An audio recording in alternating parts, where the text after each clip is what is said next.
Bonjour. Bonjour. Alors, les confinés dans le plus petit théâtre du monde parlent aux confinés qui aimeraient être dans le plus petit théâtre du monde. Oui, mais qui, grâce à cette espèce de chose magique, là, Ils sont presque. ils sont presque et pourront peut-être bientôt revenir. On ne sait pas. On n'a pas de directive, donc on ne sait pas très bien quand nous reviendrons, mais on vous tiendra au courant. Et puis en attendant, on va continuer à parler d'art et on va remercier aussi Branché Culture qui nous a fait un chouette Petit article. Voilà, pour les gens qui font quelques petites choses à leur maison, comme Marca, je ne sais pas si vous avez vu, il fait des concerts tous les samedis soirs. Puis il y en a d'autres dans l'article, on vous a laissé le lien sur notre page Facebook. Oui, alors on va continuer à parler d'art, hein, puisque c'est un peu ce qu'on a décidé de faire. Et moi aujourd'hui, j'avais envie de vous parler de lui, Desproges. Alors, pas spécialement Desproges dans les Inrocks, c'est parce que je trouve que la photo est assez belle et que le titre est assez vivant. Desproges est vivant, c'est un truc qui date de 95, Desproges. Donc il est déjà mort. Ah, il est déjà mort à l'époque, mais pour eux, il est toujours vivant. Et pour ceux qui aiment Desproges, bah, il est toujours vivant. Et moi, j'aime Desproges, Pierre Desproges. Alors, moi, Desproges, je le découvre à la télé. D'abord, il est dans Le Petit Rapporteur. Enfin, ce sont des émissions que tout le monde peut connaître parce qu'on les ressort. Non, Enfin, si, je connais, mais pas Oui. vécu en direct, on va dire. pas vécu en direct. Moi, oui. Et puis là, maintenant, ça ressort régulièrement quand on dit oh, l'humour à l'époque, c'était bien. L'humour, c'est toujours bien, pas qu'à l'époque. Et donc, Desproges, moi, je le découvre par ce biais-là. Et puis un jour, je vais au Théâtre 140. Alors pour ceux qui ne connaissent pas, ou peut-être les Français qui seront là derrière et qui ont fait coucou, le Théâtre 140, c'est un théâtre à Bruxelles qui, Du coup, il prend l'accent français, on sait pas trop. qui accueille plein de spectacles qu'on ne voit pas spécialement ailleurs. Donc ils accueillent des humoristes, et puis ils accueillent aussi des Précurseur aussi, quand même. précurseurs, parce que bon, voilà, c'est aussi une scène, la scène new-yorkaise, c'est aussi des gens comme Pink Floyd qui viennent là-bas, etc. Et donc, j'habite juste derrière le coin, donc j'ai la chance d'avoir un théâtre qui est presque dans mon jardin. Et comme je connais un peu Joe Dekmin, bah, je suis assez régulièrement en coulisses, etc. Et ce jour-là, je suis dans la salle. À l'époque, j'étais jeune comédien et j'apprenais le théâtre à travers des textes d'auteurs morts. Et je vous avoue que ça me parlait très très peu. Tout le monde me disait « Regarde comme c'est beau ». Oui, enfin, moi, ça ne me parlait pas. Et c'est une des premières fois, je pense, où je vais au théâtre et je vois un auteur d'aujourd'hui qui parle d'aujourd'hui avec une modernité. Il me parle à moi, il parle à plein de gens dans la salle. Et je découvre avant tout une écriture. J'ai été voir ce spectacle-là et ça s'appelait Pierre Desproges se donne en spectacle. C'est en quelle année? 84-85 dans ces eaux-là. Il y en avait d'autres qui étaient dans la salle ce jour-là?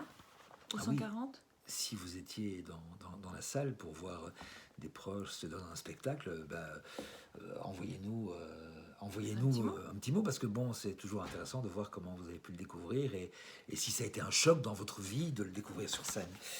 Et dans ce spectacle, il dit notamment ceci. Alors bon, qu'est-ce qu'on fait? Et si je poussais une longue plainte déchirante, pudiquement cachée sous la morsure cinglante de mon humour ravageur?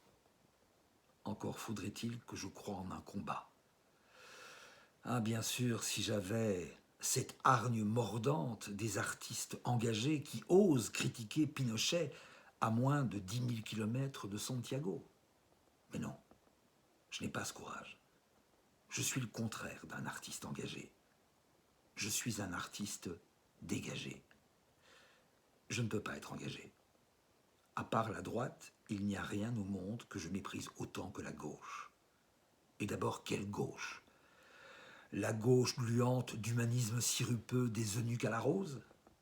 Quelle droite? La droite des fumiers où la rose est éclose? Merci Mathilde, c'est très gentil. Pardon. Mathilde, si tu regardes. Et moi, je sais pas, ça me Évidemment parle. qu'elle nous regarde. Elle nous regarde. C'est Ouais. sûr. Et moi, ça me parle. Je trouve que comme je l'ai dit, c'est un auteur.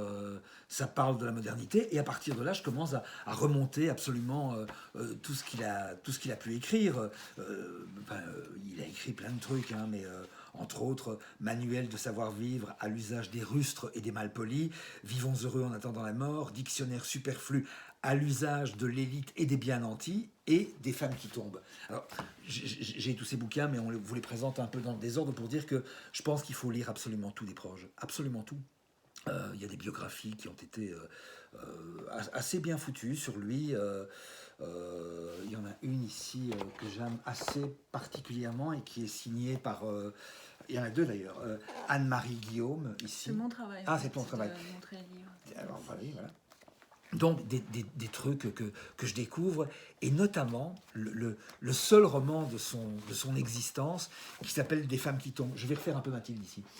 Et je vous lis le début de ce roman. Alors, je vous dresse le contexte. C'est un roman policier, et ça commence comme ceci. Adeline Serpillon appartenait à cette écrasante majorité des mortels qu'on n'assassine pratiquement pas. Elle n'avait pas l'argent, pas d'amour, pas de haine, pas d'attrait. Elle était moyenne avec intensité, plus commune qu'une fosse, et d'une banalité de nougat en plein Montélimar. Autant vous dire que, voilà, un roman policier qui démarre comme ça, il y a quelque chose qui fait que tout de suite on a envie de le lire, parce que c'est une langue qui est totalement à part. Personne n'écrit comme ça. Donc, moi, ce que j'ai envie de vous dire, tapez dans un moteur de recherche, on vous mettra effectivement plein de choses, des liens.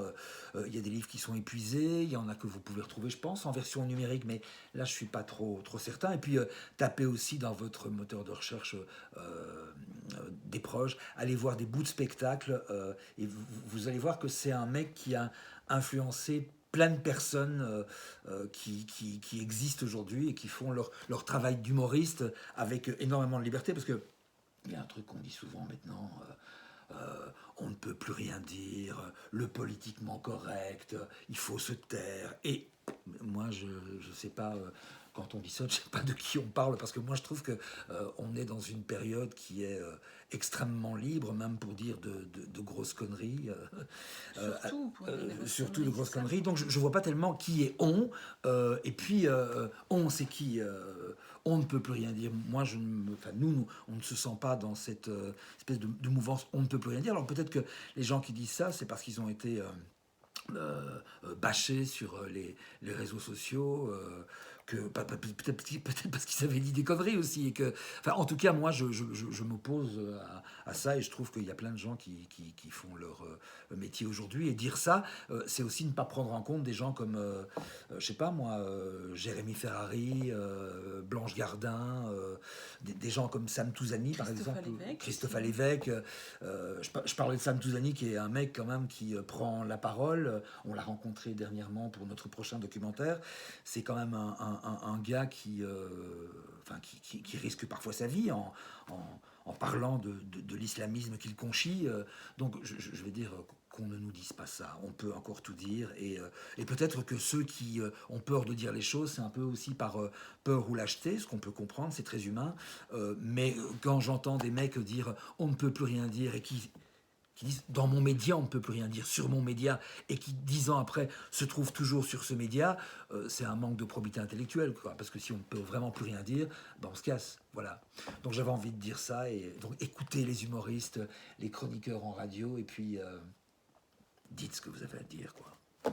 Oui. Et puis acheter aussi des places de spectacle, des DVD, des CD, des livres, parce que voilà, c'est un peu chaud boulette pour la culture, pour l'art, pour les artistes en tout cas en ce moment. Ben, c'est vrai, il y avait on a reçu un mail du Quai 10. Le Quai 10, c'est un endroit à Charleroi qui est un cinéma, il y a une taverne, une belle brasserie devant, etc. Il disait, ben voilà, nous on est quand même vachement dans la merde, et quand le confinement sera levé, ben venez voir peut-être 3 films au lieu de 2, voilà, et ben voilà, c'est pour bientôt.